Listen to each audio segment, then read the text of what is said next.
বিসমিল্লাহির রহমানির রহিম। আসসালামু আলাইকুম রাহমাতুল্লাহ। প্রিয় শিক্ষার্থী বন্ধুরা, আশা করি তোমরা নিশ্চয়ই ভালো আছো। আজকে আমরা ইংলিশ এক্সাম ফর এইচএসসি লেকচারের আরো একটি লেকচার নিয়ে হাজির হলাম। আজকের লেকচারটি হবে আমাদের ক্লোজ টেস্ট উইথ ক্লোজ। এটা ইংলিশ এক্সাম ফর এইচএসসি বই থেকে। এখানে দেখা যাচ্ছে তোমাদের এই টপিকে শুধু এই টপিক না, এখানে উইথ ক্লু এবং উইদাউট ক্লু দুইটাই কভার হবে। এখানে যে বিষয়টা জানা দরকার সেটা হচ্ছে এই টপিককে ভালো করার জন্য প্যাসেজের অনুবাদ এবং পার্টস অফ স্পিচ বা পজ বোঝা জরুরি। পার্টস অফ স্পিচ গ্যাপে বসানো নিয়মাবলী আমরা এখানে দিয়েছি। তাহলে এটার জন্য দরকার কি, প্রথমত তোমার প্যাসেজটা বুঝতে হবে, অনুবাদটা বুঝতে হবে এবং পার্টস অফ স্পিচ জানা জরুরি, অর্থাৎ পজিশনও জানা জরুরি, কোথায় বসে। যেমন আমরা একটু দেখি এখানে নাউন বসানোর নিয়ম। গ্যাপের স্থানে ব্যক্তি, বস্তু, ধারণা, স্থানের নাম প্রয়োজন হলে নাউন বসবে। নিয়ম হচ্ছে গ্যাপের আগে থাকে N, the, some, any, this, that, this, those, অর্থাৎ এগুলোর পরে একটা নাউন বসে। আবার প্রিপোজিশন পরে কি বসে? নাউন বসে। যেমন ইন প্লাস নাউন বসতে পারে, on plus noun, with plus noun. অ্যাডজেক্টিভের পরে নাউন বসে, যেমন good plus noun, big plus noun. যেমন উদাহরণ হিসেবে আমরা দেখি the supplement is very useful. এই যে দা এর পরে কি বসে? Supplement noun. He lives in a small country, তাহলে এই যে স্মল এটা একটা অ্যাডজেক্টিভের পরে বসছে কি? নাউন। এরপর আসি আমরা প্রোনাউনে। গ্যাপের স্থানে নাউনের পুনরাবৃত্তি এড়াতে প্রোনাউন বসে, অর্থাৎ নাউনের পরিবর্তে প্রোনাউন বসে। নিয়ম হচ্ছে পূর্বলিখিত ব্যক্তি বস্তুকে নির্দেশ করলে প্রোনাউন বসে।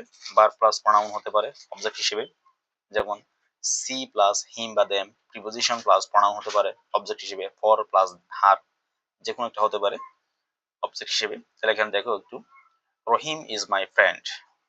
তাহলে এটা হচ্ছে প্রথম সেন্টেন্সটা। এখন এই রহিমের পূর্বে আমরা ইউজ করবো এখানে পুনরাবৃত্তি না করে, রহিমটা পুনরাবৃত্তি না করে তার প্রোনাউন ইউজ করবো হি লিভস ইন ঢাকা। তাহলে এখানে হি এটা হচ্ছে কি? Pronoun. I know the boy, I like him. তাহলে এখানে আই নো দ্য বয়, এই বয়কে এখন আমরা কি বলবো? হিম বলবো, অর্থাৎ বারবার পুনরাবৃত্তি না করে সেটার প্রোনাউন ইউজ করলাম। এরপর এসে আমরা ভার্বে। ভার্ব বসানোর নিয়ম, কোনো বাক্যে কাজ বা অবস্থা বোঝাতে ভার্ব দরকার হলে গ্যাপে ভার্ব বসে। নিয়ম, বাক্যে মেইন ভার্ব না থাকলে ভার্ব বসে। যেমন এখানে subject plus verb plus object, এটা সাধারণ একটা rules. Subject plus verb plus object, এখানে ভার্ব দরকার। হেল্পিং ভার্ব থাকলে মেইন ভার্ব বসে, যেমন ইজ এর পরে, ওয়াজ এর পরে, উইল এর পরে। এগুলো হচ্ছে হেল্পিং ভার্ব। হেল্পিং ভার্বের পরে মেইন ভার্ব বসে। এরপরে টু প্লাস ভার্বের বেস ফর্ম ইনফিনিটিভ হিসেবে, টু প্লাস ভার্বের বেস ফর্ম, টুর পরে কি বসবে? ভার্ব বসবে, বেস ফর্ম বসবে। যেমন আমরা একটু দেখি, দে প্লে ফুটবল। তাহলে এখানে দে সাবজেক্টের পরে ভার্বের অবস্থান, এরপর অবজেক্ট। এই যে play. she is writing a letter, she is writing a letter, এটা একটা অক্সিলারি ভার্ব বা হেল্পিং ভার্ব। হেল্পিং ভার্ব কি বসছে? মেইন ভার্ব বসছে। এরপরে আসি আমরা অ্যাডজেক্টিভ বসানোর নিয়মে। নাউন বা প্রোনাউনকে বর্ণনা করলে অ্যাডজেক্টিভ বসে। নিয়ম হচ্ছে কি, গ্যাপের পরে নাউন থাকলে অ্যাডজেক্টিভ বসে। তাহলে গ্যাপের পরে যদি আমরা কি দেখি, নাউন দেখি, তার আগে একটা কি বসবে? অ্যাডজেক্টিভ বসবে। যেমন এখানে আর হচ্ছে কি, বি, লাই, লুক, সিম, বিকাম। ভার্বের পরে অ্যাডজেক্টিভ হয় ইজ এর পরে, লুকস এর পরে। যেমন আমরা একটু দেখি, he is a clever boy. He is a clever, তাহলে বয়টা একটা নাউন, নাউনের আগে বসছে অ্যাডজেক্টিভ বসছে এই নাউনকে বর্ণনা করছে না। তাহলে বয়টা কিরকম? সে ক্লেভার, চালাক বা চতুর। The sky looks blue, the sky looks blue, তাহলে এটা একটা ভার্ব। এই যে বি, লুক, সিম, বিকাম ইত্যাদি এরকম কিছু ভার্ব আছে যেগুলোর পরে অ্যাডজেক্টিভ বসে। তাহলে লুকস ব্লু, কি বসছে? এখানে ব্লু বসছে, এটা একটা অ্যাডজেক্টিভ। এরপর এসে আমরা অ্যাডভার্বে। ভার্ব, অ্যাডজেক্টিভ, অ্যাডভার্বকে বর্ণনা করতে অ্যাডভার্ব বসে। এটা মডিফায়ার, এটা একটা মডিফায়ার।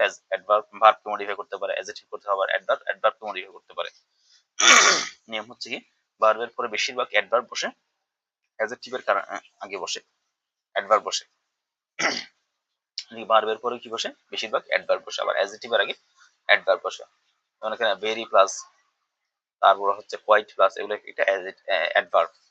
অনেক অ্যাডভার্ব অ্যালওয়াই যুক্ত হয়। যেমন একটু দেখি আমরা, she স্পিকস clearly, she speaks clearly, তাহলে ভার্বের পরে বসছে কি? অ্যাডভার্ব। আর অ্যালওয়াই থাকলে সবসময় অ্যাডভার্ব হয় না। সাধারণত মনে রাখতে হবে, নাউনের সাথে অ্যালওয়াই যুক্ত হলে সেটা অ্যাডজেক্টিভ হয়ে যায়, আবার অ্যাডজেক্টিভের সাথে অ্যালওয়াই যুক্ত হলে সেটা অ্যাডভার্ব হয়ে যায়। এখানে ক্লিয়ার স্পষ্ট, একটা অ্যাডজেক্টিভ ছিল, অ্যাডজেক্টিভের সাথে অ্যালওয়াই যুক্ত করলে অ্যাডভার্ব হয়ে যায়। It is very beautiful, it is very beautiful, তাহলে এখানে দেখা যাচ্ছে বিউটিফুল একটা অ্যাডজেক্টিভ, অ্যাডজেক্টিভকে এর আগে বসছে কি? অ্যাডভার্ব। তাহলে কার আগে বসতে পারে, অ্যাডজেক্টিভের আগেও বসতে পারে। এরপর আসি আমরা প্রিপোজিশনে। নাম বা সর্বনাম বা বাক্যের সম্পর্ক দেখা যায় প্রিপোজিশন লাগে। গ্যাপের পরে নাউন বা প্রনাউন থাকলে প্রিপোজিশন বসে। নাউন আগে আমরা পড়ছিলাম, প্রিপোজিশনের পরে নাউন বসে, আবার এখানে প্রিপোজিশনের আগে বসবে কি, সরি নাউনের আগে বসবে প্রিপোজিশন। যেমন সিগন্যাল ওয়ার্ড, ইন্টারেস্টেড, ডিপেন্ড, অর্থাৎ যেগুলা ওই অ্যাপ্রোপ্রিয়েট প্রিপোজিশন বলে আমরা। Interested in, depend on, famous for বা অন যে কোনো একটি বসতে পারে। যেমন এই যে he is interested in music, এই যে ইন বসছে এখানে। They went to the park, they went to the park, to বসছে। এরপর আসি আমরা কনজাংশনে। কনজাংশন কিভাবে বসাবো, দুটি শব্দ, বাক্য বা উপবাক্য বা ক্লজ যুক্ত করতে কনজাংশন লাগে। নিয়ম হচ্ছে দুটি ক্লজ যুক্ত হলে কনজাংশন বসবে। Common conjunction and, but, or, because, although ইত্যাদি। যেমন হি কেম বাট হি ওয়াজ লেট, এই দুইটা ক্লজকে সংযুক্ত করছে এখানে বাট দ্বারা। I stayed home because it was rainy, তাহলে এটা একটা ক্লজ, এটা একটা ক্লজ, দুটাকে সংযুক্ত করছে কি বিকজ দ্বারা, বিকজ এটা একটা কনজাংশন। এরপরে যেমন আর্টিকেল বা ডিটারমিনার, এখানে পার্টস অফ স্পিচের বাইরেও যেটা লাগবে, এই আর্টিকেল, ডিটারমিনার এগুলো লাগবে, ইন্টারজেকশন লাগবে, আরো কিছু লাগবে, সেগুলো একটু আমরা পড়ে নিই। নাউনের আগে নির্দিষ্ট বা অনির্দিষ্ট নির্দেশ করতে আর্টিকেল বা ডিটারমিনার বসে।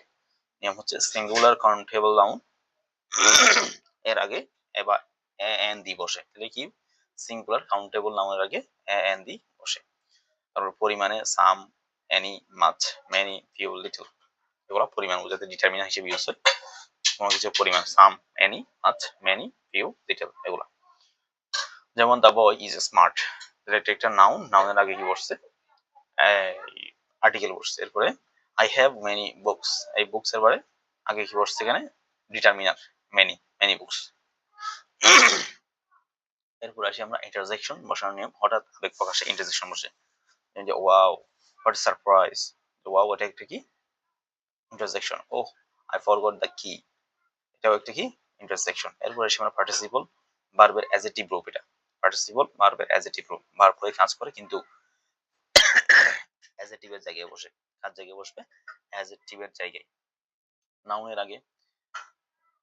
তাহলে পার্টিসিপল কোথায় কোথায় বসে, নাউনের আগে। যেমন এ ক্রাইং বেবি, কান্নারত শিশু, যে ক্রাইং বেবি।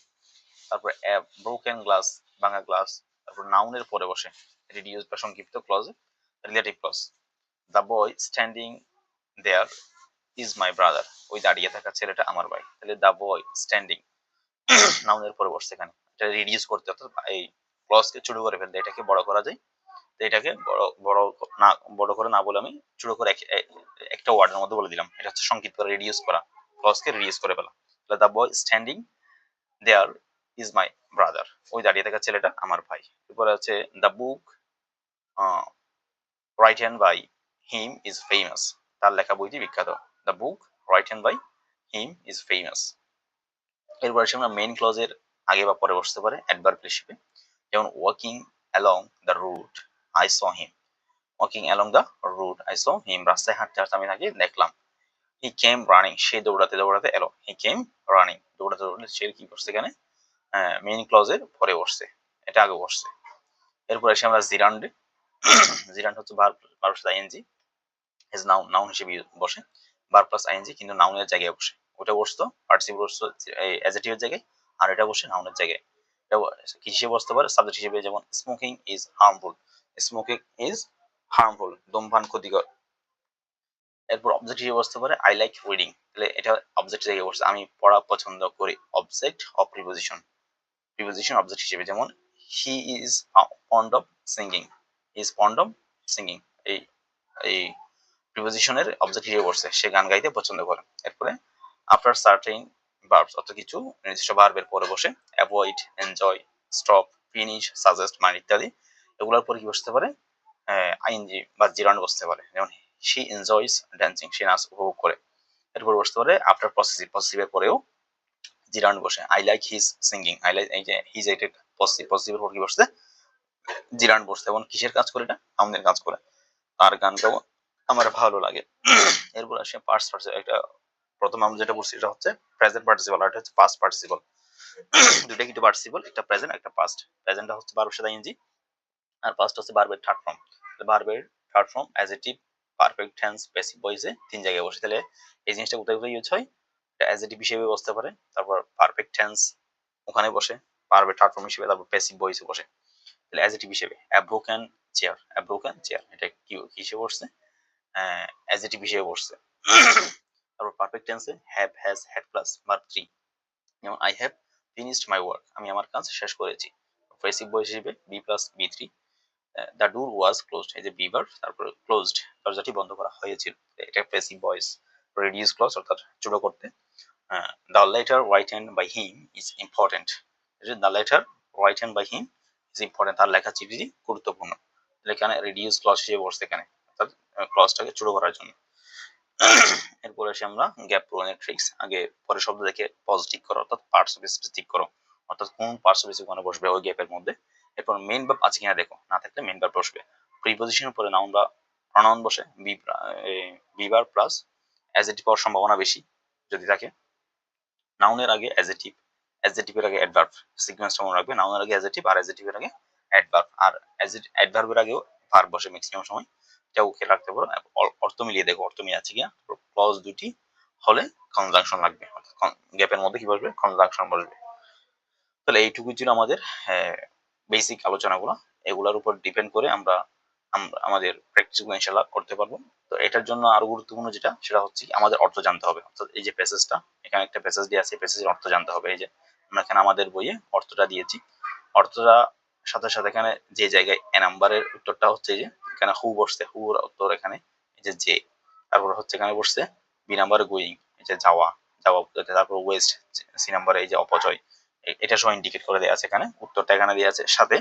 এরপরে দেখতে পাচ্ছ তোমার এই অনুবাদের পরে যে ব্যাখ্যাগুলো, যেমন হু এখানে কেন বসছে, হু এখানে রুকিয়া একজন ব্যক্তি, তাই তাকে নির্দেশ করতে রুকিয়া রিলেটিভ প্রনাউন হিসেবে হু বসেছে, এটি দুটি বাক্যকে যুক্ত করেছে। এরপরে গোয়িং কেন বসছে, হুপস অফ, এরপর ভার্বের সাথে সাধারণত আইনজি যুক্ত হয়, জিরান। প্রিপোজিশন অফ এর পরে ভার্ব বসলে তার সাথে আইনজি যুক্ত হয়। তাহলে এই কারণগুলো যেমন ওয়েস্ট, অর্থগতভাবে এখানে অপচয় বোঝাতে ওয়েস্ট শব্দটি বসছে waste of time and money, একটি বহুল ফ্রেজ। এখানে দেখো বলা হচ্ছে কি, Rokeya is Bangladeshi girl, is a Bangladeshi girl who is about to finish school but she has no hopes of going on to college. Um, like millions of other parents, Rukia's parents think that educating a daughter is a waste of time and money. এভাবে এখানে উত্তরগুলো দেওয়া হয়েছে এবং bold করে দিয়েছি। তো আজকের ক্লাসটা এখানে শেষ। আমরা পরবর্তী ইনশাল্লাহ নেক্সট কোনো টপিক নিয়ে আসবো। তোমরা যদি চাও এই প্র্যাকটিসগুলো আমরা এখানে দিই, ক্লাস নেই, তাহলে তোমরা আমাদেরকে কমেন্টে জানাতে পারো। ইনশাল্লাহ এগুলো প্র্যাকটিসগুলো এখানে ক্লাস করে তোমাদেরকে জানিয়ে দিব বা বুঝাই দিব। এখানে প্রতিটা আইটেমে 20টা করে বোর্ড কোয়েশ্চেন এখানে সংযুক্ত করা আছে। আমরা চাইলে, তোমরা যদি চাও, আমরা ইনশাল্লাহ ক্লাসের মাধ্যমে এগুলো দিতে পারি। তো ভালো থাকো, সুস্থ থাকো। আসসালামু আলাইকুম রহমতুল্লাহ।